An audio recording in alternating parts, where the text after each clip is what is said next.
Every single year, there's a load of new types of card that EA add to Ultimate Team. And even though FIFA 22 isn't out yet, we already know a new type of card is going to be added. This is the new Heroes cards. These hero cards have been described to be very similar to icons, but in this video, I'll go through what they are, how they work, and list the different hero cards that have been confirmed, and at the end, you'll realize that they're nothing like icons. Before I do get into the video, if you enjoy the content here and want to see more from me, make sure you hit that subscribe button and that notification bell.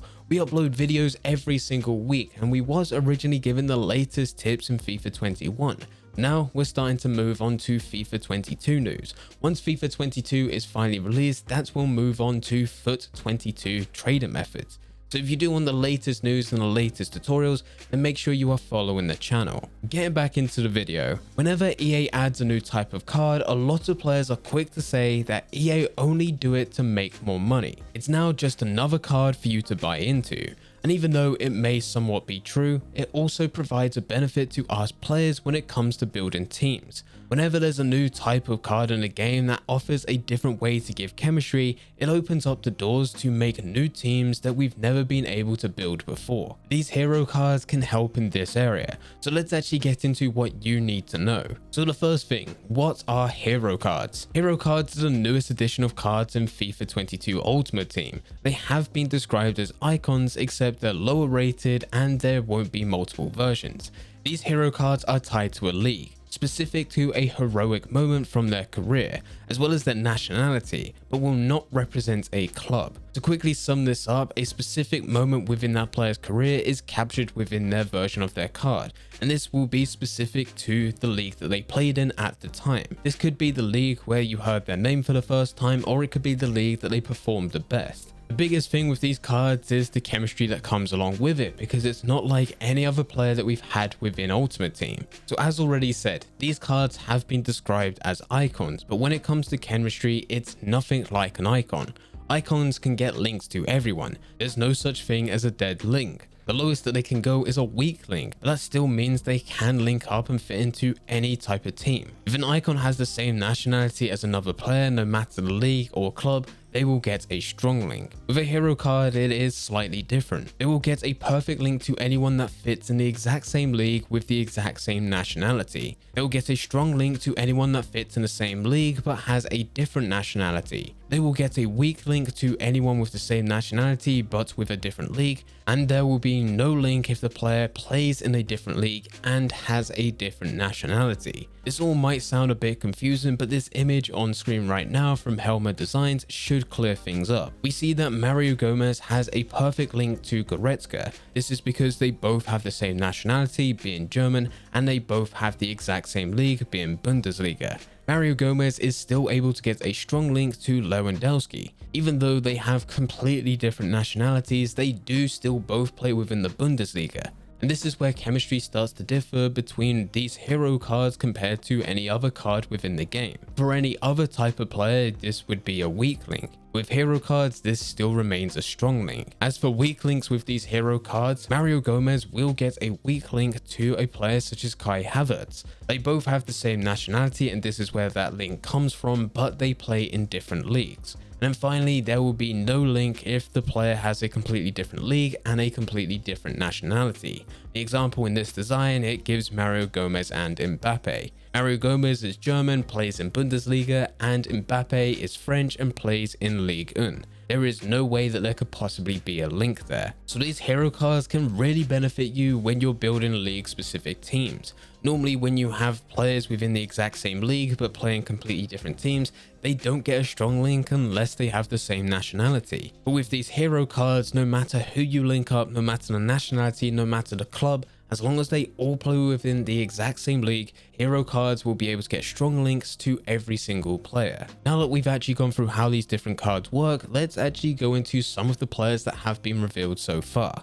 I should say at the time of recording this video, there have been several different players, but there's still a lot more being revealed every single week. So firstly, we have Mario Gomez, who is an 88 rated card within the Bundesliga. The description says this: with over 200 goals in the Bundesliga for some of its biggest clubs, the fearsome striking of Mario Gomez at his peak was known all over the world, but he was always remembered most fondly at home, particularly setting up the legendary goal that would have brought Stuttgart their third Bundesliga title, certifying his status as a club and FUT hero.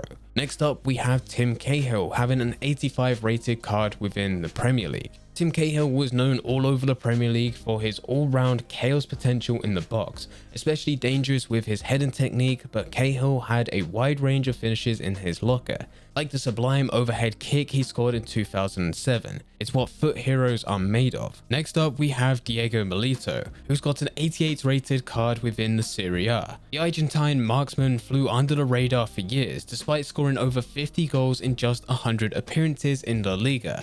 After joining Inter, though the world woke up to his goal-scoring talents, his 2 goals in UEFA Champions League final in 2010 is viewed as a classic striker's performance, in an era where pure strikers are hard to come by. Milito's 2-goal salvo is fondly remembered as a masterclass of changing art. Diego Milito is more than deserving of his FUT hero badge. Next up, we have Jorge Campos, who has an 87 rated card in the Mexican League. The 90s saw a string of top-class, hugely personable goalkeepers hailing from South America. Few are as memorable as Jorge Campos was. He played a high-risk game as a sweeper keeper, regularly found outside his box in colourful kits of his own making, and never caught off guard. He held a clean sheet in the second leg of his team's title-winning match in 1991, just one of the moments that made Campos one of the FUT heroes. Next up, we have Fernando Morientes, who is an 89 rated player within La Liga. A true target man, Morientes certainly knew where the back of the net was. A regular on the score sheet for both club and country. Among his 100 goals for Real Madrid was the opener in the 2000 UEFA Champions League final, a trademark backpost header that sent Los Blancos on their way to their 8th European title. The stuff that heroes are made of. Moving on, we have Sami Al-Jabbar, who was an 86 rated in the MBS Pro League. Sami Al-Jabbar scored over 200 goals in a glittering career and played for Saudi Arabia in 4 FIFA World Cups in 1994, 1998, 2002, and finally in 2006. In 2006, his goal against Tunisia made him one of the only players to score in 3 FIFA World Cup tournaments. He is a national hero and now a FUT hero. Moving on, we have Robbie Keane. Robbie Keane's got an 86 rated card within the Premier League.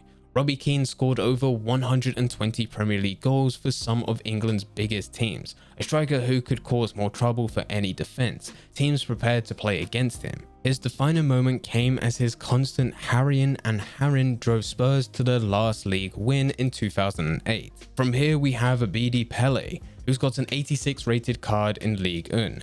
Ghana's finest ever player was given a nickname Pele after the Brazilian icon. Playing for Marseille in the 90s, he was known as one of the best playmakers of his generation. He would prove this in the 1993 UEFA Champions League final, where he assisted in the winning goal, immortalizing himself in Marseille and in the football history. From here we have Clint Dempsey, who's got an 85 rated card in the MLS. Whether in MLS, the Premier League, or in international stage, Dempsey left it all on the pitch, and very often in the goal too. A joint top goal scorer in the United States men's national team history, Dempsey's return to North American football in Seattle saw him bag an impressive 47 league goals in 115 games, including a memorable hat-trick in 2014. From here we have Lars Ricken, who's got an 85 rated card in the Bundesliga, a key cog in the all-conquering Borussia Dortmund side in the 90s. Ricken's goal in 96 to 97 UEFA Champions League final came just after 16 seconds of being on the pitch. It remains the fastest goal scored by substitute in UCL history, and arguably Ricken's most important contribution to Borussia Dortmund. And finally, we have Ole Gunnar Solskjaer, who's got an 86 rated card within the Premier League. The baby-faced assassin and the scorer of a goal that would create history, Ole Gunnar Solskjaer for much of his playing career was known as a dangerous super sub striker, the kind of player who was always ready to apply the finishing blow to a fading opponent. His goal in the legendary UEFA Champions League final in 1999 is the greatest example of poaching prowess. Now these are the players that have been listed over on EA Sports site when talking about FIFA 22, but there has also been a few other players that have been revealed. So in addition to everything that we've just spoken about, you'll also be able to get Antonio Di Natale, who has got an 88 rated card within Serie A. Alongside Di Natale, we also have Ian Cordoba, who has an 87 rated card within the Serie A. Following this, we've had confirmation of Freddie Ljungberg, who's got an 86 rated card within the Premier League, and we also have Jurgen Keuler, who's got an 89 rated card within the Bundesliga. As FIFA 22 is still around 2 months away between now and the release, there will be more getting revealed. EA have already revealed new hero cards in August, and as this is still only the beginning of August, there will still be a lot more. There may even be a few that's been announced by the time that you're watching this video. Back when the first hero cards were first announced last month, there was a lot of data miners that did find snippets of code which mentioned different types of players. These could potentially be new heroes. Some of these heroes were on the list that have already been revealed, such as Di Natale, Ivan Cordoba, Freddie Ljungberg, and also Jurgen Keuler. So this brings some substance to this leak. Other players that could potentially be released is David Ginola, Joe Cole, Alexander Mostovoy, Jerzy Debek, and Elba. All of these could potentially be new hero cards that will be added in FIFA 22. But anyway, these are the new hero cards that will be coming to FIFA 22. If you do have any questions, then feel free to leave them in the comment section down below. But anyway guys, I hope you guys did enjoy. If you did enjoy, don't forget to leave a like and subscribe. But for now, I'm going. So see ya.